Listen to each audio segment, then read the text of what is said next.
الحمد لله وحده والصلاة والسلام على من لا نبي بعده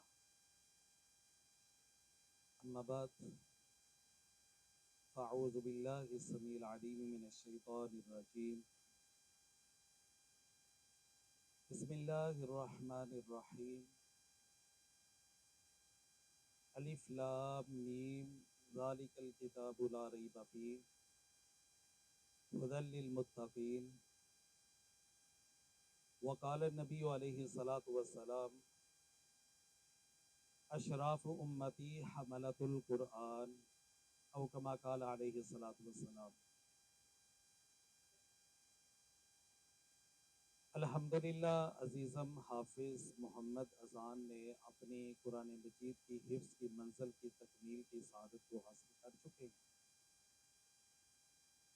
اس عظیم ترین سعادت کے حصول پر ہم اپنے ادارہ کی طرف سے اور اپنے ادارہ کی مکمل انتظامیہ اور معاونین کی طرف سے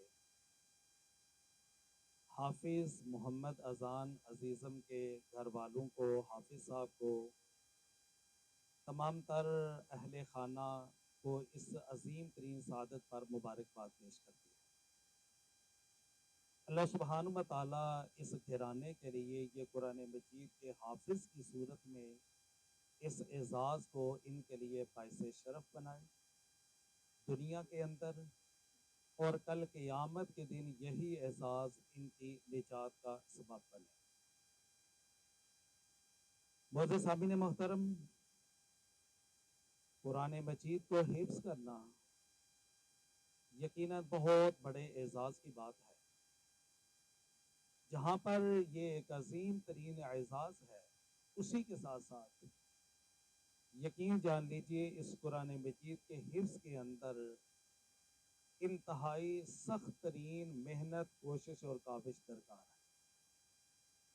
سخت ترین محنت کے بعد بندہ اور ہمارے نونہالان اس اسٹیج تک پہنچتے ہیں کہ وہ اپنا آخری سبق سنانے کے یہ شرف کو حاصل کر پاتے ہیں۔ جہاں پر حفظ قرآن دنیا کے اندر لوگوں کے لیے اعزاز ہے، وہیں پر اس دنیا کے بعد دوسرا مرحلہ انسان کا برزخ کا، قبر کے معاملات کا، تو یہ برزخی معاملات کے اندر دنیا کی طرح ایک بہت بڑا اعزاز ہے حفظ القرآن کا۔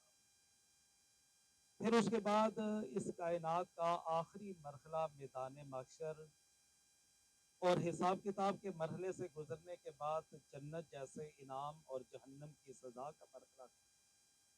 وہاں پر بھی یہ قرآن حکیم کا حفظ، یہ قرآن حکیم پر عمل پیرا ہونا یقیناً لوگوں کے لیے بہت بڑا اعزاز اور اللہ سبحانہ و تعالیٰ کی طرف سے انعام و اکرام۔ اگر دنیا کی مثال لی جائے تو نبی کریم صلی اللہ علیہ وسلم کے عظیم ترین صحابی سیدنا عمر فاروق رضی اللہ تعالیٰ عنہ خلیفہ راشد،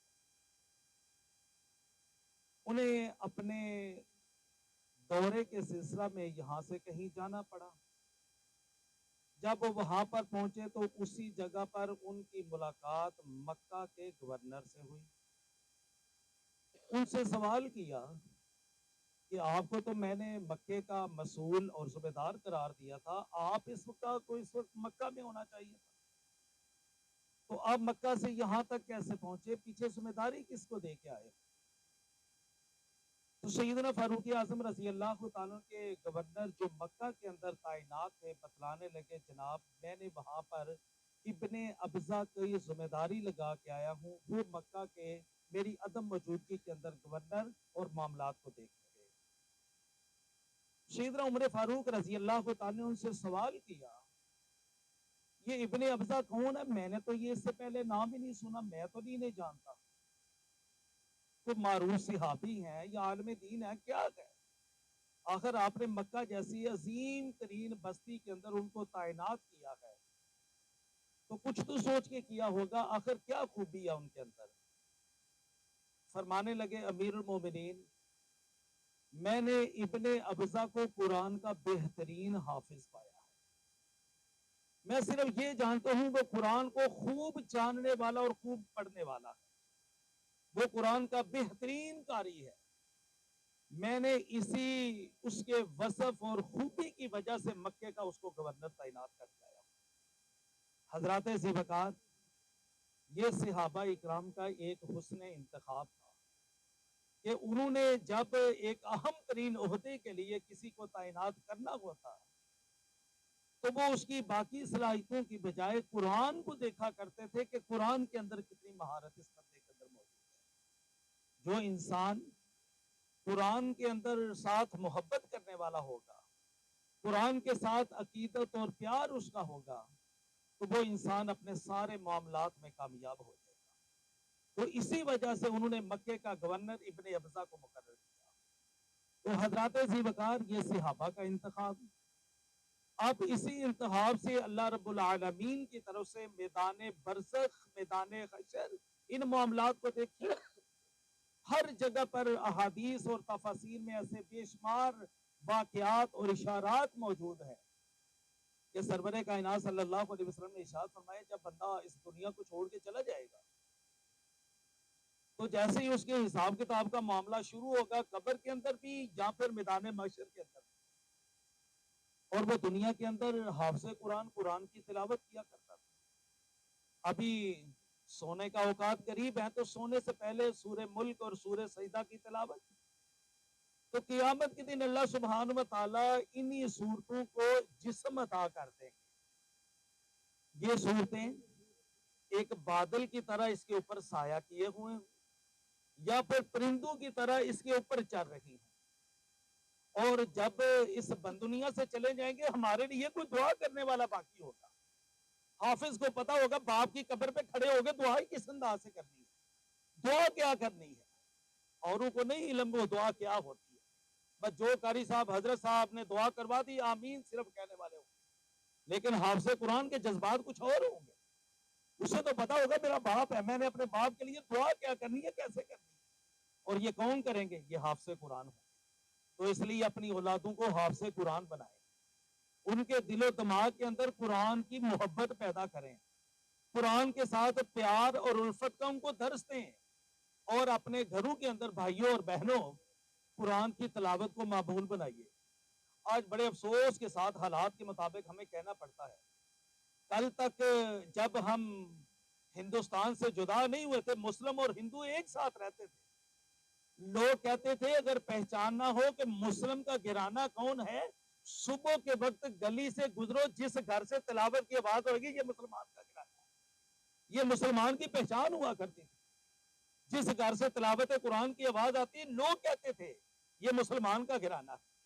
لیکن آج مسلمانوں کی بستی ہے، مسلمانوں کے گرانے ہیں، سارے مسلمان بسنے والے الحمدللہ بہت بڑی تعداد کے اندر. لیکن قابل افسوس بات ہے کہ آج ہمارے گھروں سے تلاوت قرآن ختم ہو چکی ہے. اللہ ماشاءاللہ رمضان کے اندر ماشاءاللہ بڑا اچھا ماحول ہوتا ہے تلاوت کا، لیکن رمضان کے علاوہ بڑا قابل افسوس قرآن کے ساتھ ہمارا رویہ اور سلوک ہے. اس لیے میں تمام ترک سے درخواست کروں گا، تاکید کروں گا، قرآن سے محبت کیجیے. محبت کا طریقہ یہ ہے کہ قرآن حکیم کی تلاوت کو اپنے گھروں میں معمول بنائیے، اور پھر اپنے گھر والوں کو قرآن کی تلقین کرے کہ باقاعدگی کے ساتھ قرآن کی تلاوت کی جائے. جب تلاوت کا معمول بن جائے پھر اس کا ترجمہ سیکھا جائے اور اس پر عمل کیا جائے. یہ قرآن کا ایک حق ہے جو ادا کرنا ہمارے لیے ضروری ہے. تو اللہ سبحانہ و تعالیٰ سے دعا کو اسی نصیحت کے ساتھ کہ اللہ سبحانہ و تعالیٰ ہمارے عزیزم حافظ محمد اذان نے جو قرآن مجید کے حفظ کی تکمیل کی سعادت حاصل کی ہے، اللہ سبحانہ و تعالیٰ اس سعادت کو تمام تر اہل خانہ کے لیے، ادارے کے لیے، اس کے بانی اور منتظمین اور معاونین کے لیے اللہ سبحانہ و تعالیٰ توشہ آخرت بنائے. اور استاد محترم قاری وقاص محمدی صاحب جنہوں نے ایک محبت کے ساتھ، لگن کے ساتھ قرآن مجید حفظ کروایا، اللہ سبحانہ و تعالیٰ ان کی محنت کو شرف قبولیت عطا فرمائے. اور اسی طرح یہ قرآن کی محفل جس میں آج ہم شریک ہیں اور یہ پیغام لے کے اٹھ رہے ہیں کہ اپنی اولادوں کو قرآن مجید کا حافظ بنائے اور خود قرآن مجید کی تلاوت کو اپنی زندگی کا معمول بنائے، اور اس کے بعد قرآن مجید کا ترجمہ سیکھے تاکہ ہمیں پتہ چلے جو رب نے پیغام ہمارے لیے نازل کیا آخر وہ پیغام ہی کیا ہے۔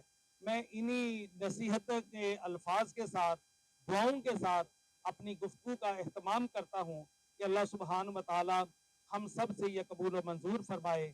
اقول قولی ھذا واستغفر اللہ لی ولکم والحمد للہ رب العالمین۔